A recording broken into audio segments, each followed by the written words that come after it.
Hello, আসসালামু আলাইকুম সুপ্রিয় দর্শক, আশা করি সকলে ভালো আছেন। আজকে আমরা উজিরপুরে হস্টিশন্ড গ্রামে একটি ছাগলের খামারে কিভাবে ছাগল পালন করে থাকে এই বিষয়ে আজকে আলোচনা করব।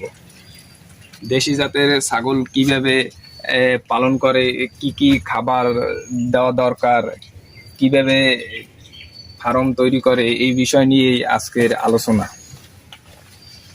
বেসিক্যালি ভাবে দেশি জাতের ছাগলে আলাদাভাবে কোনো খাবারের প্রয়োজন হয় না, কারণ মাঠে ঘাটে বাড়ির আঙিনায় সবুজ ঘাস, ন্যাচারাল পরিবেশে এই সব ধরনের খাবারই তাদের যথেষ্ট। দেশি জাতের ছাগল পালনে বেশিরভাগই লাভের সংখ্যা থাকে, কারণ তাদের খরচ বলতেই প্রাথমিকভাবে যে খরচ তাতেই যথেষ্ট। পরবর্তীতে কোনো ধরনের খরচ হয় না, কারণ তাদের মেডিসিনেরও কোনো দরকার হয় না, কোনো ধরনের ভিটামিন, কোনো জাতের ওষুধ, এই ধরনের কোনো মেডিসিনের দরকার হয় না। এই ছাগল যে পালন করে থাকেন এক ভাই, তিনি কর্মব্যস্ততার কারণে বাসায় নাই, তাই তার বাসা থেকে আমরা জেনেছি কিভাবে তিনি প্রাথমিকভাবে এই ছাগল পালন শুরু করে। বলছে প্রাথমিকভাবে মা ছাগলটি ক্রয় করেন 2000 টাকা দিয়ে। 2000 টাকা দিয়ে শুরুতেই মা ছাগলটি ক্রয় করেন। তারপর 3 বছর আগে ক্রয় করেন। বর্তমানে বিগত আরো 3টি বাচ্চা বিক্রি করেন। 2000 টাকা দিয়ে একটি ছাগল কিনে পরবর্তীতে আরো 3টি বাচ্চা বিক্রি করেন। বর্তমানে একটি আরো বিক্রির জন্য উপযুক্ত একটি খাসি আছে। খাসিটি আমি দেখানোর চেষ্টা করছি। এই ছাগলটি বিক্রির জন্য উপযুক্ত।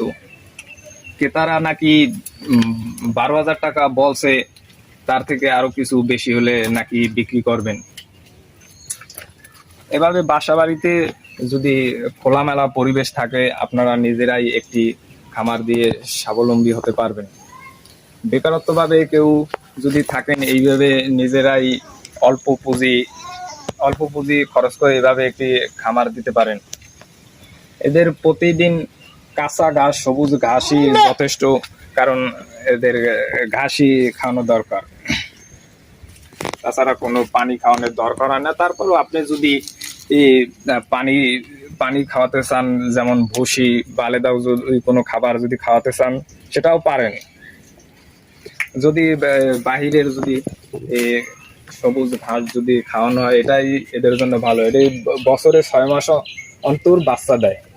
একটিও দিতে পারে, দুটিও দিতে পারে, বছরে 2বারও বাচ্চা দিয়ে থাকে। এগুলো দিয়েই তাদের বংশ বিস্তার।